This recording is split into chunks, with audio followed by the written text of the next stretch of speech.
Well, let's come back to Matthew and the parable of the laborers in the vineyard, Matthew 21 through 16. And Jesus is telling a parable to his disciples. For the kingdom of heaven is like a landowner who went out early in the morning to hire laborers for his vineyard. After agreeing with the laborers for the denarius for the day, he sent them into the vineyard. When he went out about 9 o'clock, he saw others standing idle in the marketplace. He said to them, "You also go in the vineyard, and I will pay you whatever is right." So they went. When he went out again about noon and about 3 o'clock, he did the same. And about 5 o'clock, he went out and found others standing around, and he said to them, "Why are you standing here idle all day?" And they said to him, "Because no one has hired us." He said to them, "Go also into the vineyard." When the evening came, the owner of the vineyard said to his manager, "Call the laborers and give them their pay, beginning with the last and then going to the first." When those hired about 5 o'clock, each of them received a denarius. Now, when the first came, they thought they would receive more, but each of them also received a denarius. And when they received it, they grumbled against the landowner, saying, "These last workers worked only 1 hour, and you made them equal to us who have borne the burden of the day in the scorching heat?" But he replied to them, "Friend, I am doing you no wrong. Did you not agree with me for a denarius? Take what belongs to you and go. I choose to give to the last the same as I give to you. Am I not allowed to do what I choose with what belongs to me? Are you envious because I am generous? So the last will be first, and the first will be last." The gospel of the Lord. Praise to you, O Christ. Picture this with me. It's early in the morning, and the guys are milling around at the corner park, talking among themselves, maybe having a cigarette and a morning coffee, watching for who is going to pull up looking for day laborers. They are hoping to make enough money for buy food for the family, maybe send a little bit back home. It's a regular sight in our cities, here in the U.S. and elsewhere. It is a scene with a long history. It is a scene Jesus pictures in his parable about the vineyard workers. Like all of his parables, this one is intended to make us think. And in making us think, have us learn some things about the nature of God and God's reign, the kingdom of heaven. But what is that something? The parable has been interpreted in many different ways, often just based on the perspective of the observer. So you may have, does the parable highlight the generous householder or landowner who pays 1-hour workers a full day's wage? That is generous, if yet a bit strange. Or is this a parable really about economic justice and the obligations of the well-resources to provide opportunity for work and access to resources needed for survival of all? A parable about economic justice demonstrated. Or, in the first century, is this a defense of Jesus accepting of religious outsiders who have responded to his message and his mission, for example, the full inclusion of Gentiles, though they have arrived late to Israel's salvation story? The parable has been and can be read in all these different ways because readers always bring their own context. The context of the reader really does matter. Yet keep in mind the basic question remains: where is God and where is the reign of God? Where is the image of God in this story? Another alternative is this parable is about the exploitation of vulnerable workers by a union-busting vineyard owner who deliberately sets laborers against one another when he frustrates the all-day workers' expectations. Based on his generous treatment of the latecomers, did all dayers get the comparable generous treatment? You can ask, as the employer, did he even think about what would happen tomorrow, happen the next day? Who will show up early in that park and who will show up later? What are the repercussions for the labor force? This could be another interpretation of this parable, and I want us to explore that alternative a bit.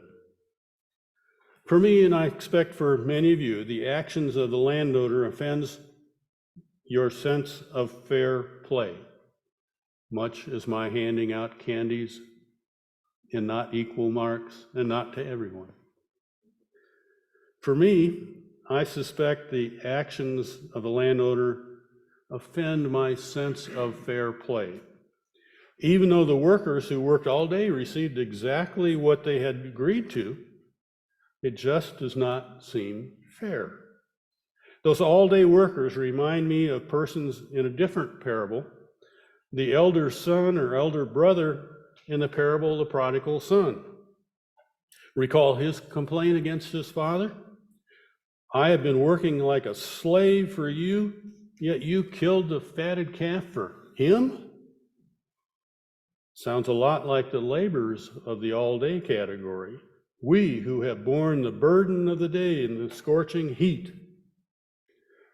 Of course, the father's response to the elder brother, son, you are always with me, and all that is mine is yours, is similar to the tone of the landowner's defense of his actions. Am I not allowed to do what I choose with what belongs to me? Question. Why does the role of the elder brother and all-day worker feel so comfortable to you, feel so righteous? Well, it is likely I'm preaching to a bunch of elder brothers and those who work hard and follow the rules and make things happen.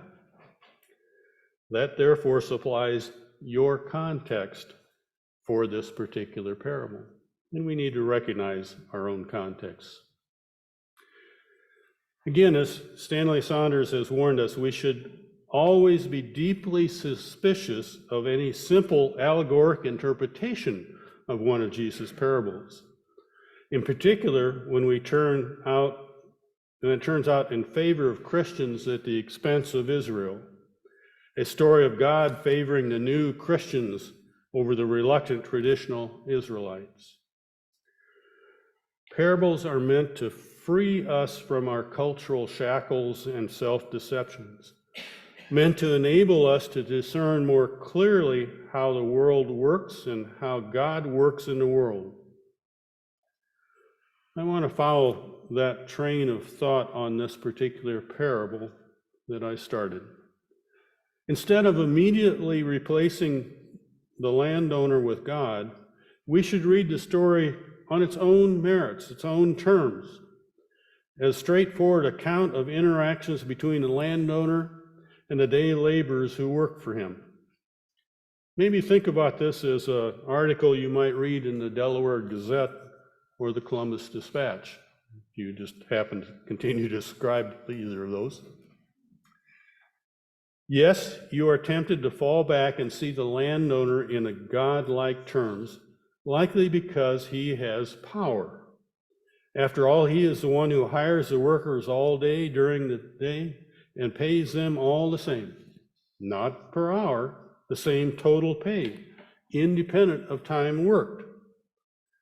Then when he is challenged, he declares his own goodness and justice. Let me point out that at the end of the day, the workers are paid for that day, but all of them remain just as vulnerable, just as powerless as they were when the day began. Except now there is an additional force in action. In accepting this pay, they have lost the dignity of perceived just reward for work, pay equivalent to work done. They have also likely lost their unity. We now see in their eyes we have rewarded people, but not justly rewarded people. The injustice experienced by the group will be intensified, not overturned, as the parable continues. Overall, think about day laborers. They are likely cheaper than slaves. Day laborers in the landlord's eyes constitute a limitless and disposable resource, bodies to be burned up, that made the ancient economy run. Can we see a parallel today? Our world is again full of such bodies. Laborers who make our clothes or produce our food or assemble our electronic thingies. Laborers who in their lifetimes will never gain enough traction to be able to join the world of consumers of the work that they produce. Looking from this perspective, the parable pulls back the curtain on ways our world still works. Pulls back the curtain just as it would have in Jesus' time and to Jesus' original audience. But you want to say the landowner treats all the workers equally. Furthermore, he goes and hunting workers throughout the day and accepts them until the very end of the day. Yay for the landlord. This could be the laborer's dream employer. After all, he does pay everyone what he has agreed to pay, and in the case of those hired even at the end of the day, even more than they might have expected. All this could be perceived as justice, comes into question by the landowner's own actions and words that follow, starting with the point of end of day payment. He instructs his manager that those arriving last should be paid first, right in front of everyone else.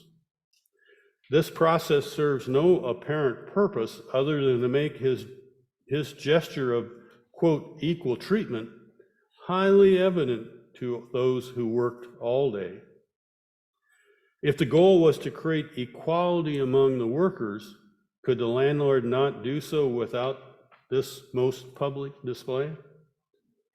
Apparently, he intends to provoke a reaction, and a reaction he got. He then is so bold as to use the interaction with the disgruntled first hired and last paid workers to declare his own justness and goodness. After all, he is completing his contract. He is paying those who worked all day just what they had agreed to be paid. He is only doing what is within his rights with his resources. The implied message is that he can do what he pleases. It implies that all belongs to him, including the workers, with whom he can do what he darn well pleases. From this viewpoint, the landowner's apparent graciousness and justice are, in fact, a viciousness in disguise, a pretty package with a bomb in it. He has been generous, but only with some and in a way that means to incite envy at the earthly reward. We can see this. We can hope that this is not the way God's earthly rewards work. If the landlord's actions are not what we want, we need to ask, why have so many readers of this in the history of the church want to make this landowner into a God figure? Beyond that, why do we so often think that the power figures, whether kings, landowners, company CEOs, or politicians, represent divine authority? Is God really like these? Or are they merely godlike in our image? So why do so many of us still want to believe what powerful people say, even when it flies in the face of reality? Could it be that Jesus in his parable tells us he wants us to read our world more critically, more carefully? Now, if we're going to challenge the conventional perception of the landowner, we need to be inclusive and also look carefully at the workers. After all, that is who most of us would relate to. They might have just claimed this exceptional pay as they go home happy as clams, but I doubt it. If the system is that everyone got just what they needed to make it through another day, few of us would be happy with an earthly system of this kind of so-called justice. We shape our identities and our sense of worth by a standard of ourselves versus others. We want fairness and equality when it fits our paradigm. And our paradigm does not likely mean that we all get the same. Where's the reward in that? Beyond that, in the parable, we can anticipate, regardless of what they were paid, all the workers went home seeing more clearly the vast gulf that exists between the landowner and themselves. They have gotten paid, but the landowner now also has taken their dignity, taken away whatever vestiges of power they might have once possessed. Remember that they will be back at that same corner park looking for work tomorrow. That has not changed, but the self-respect and faith in how things work, they have had wrenched away. Now, if you followed these thoughts along the way, you can say one thing this interpretation of this parable does is depict a limited and this false form of earthly justice. We can tell it is false because it produces envy and division. So maybe the parable is really about the nature of laborers in the vineyard and the landlord in their humanness. Take heart.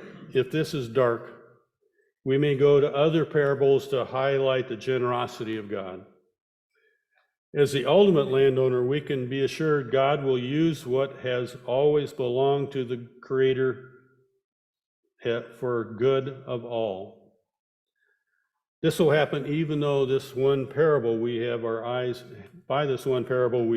eyes open to recognize that humans fail to view the world through God's eyes. Humans continue to attempt, but ultimately fail to create God's reign on earth. Yet we have confidence. He will return. He is coming.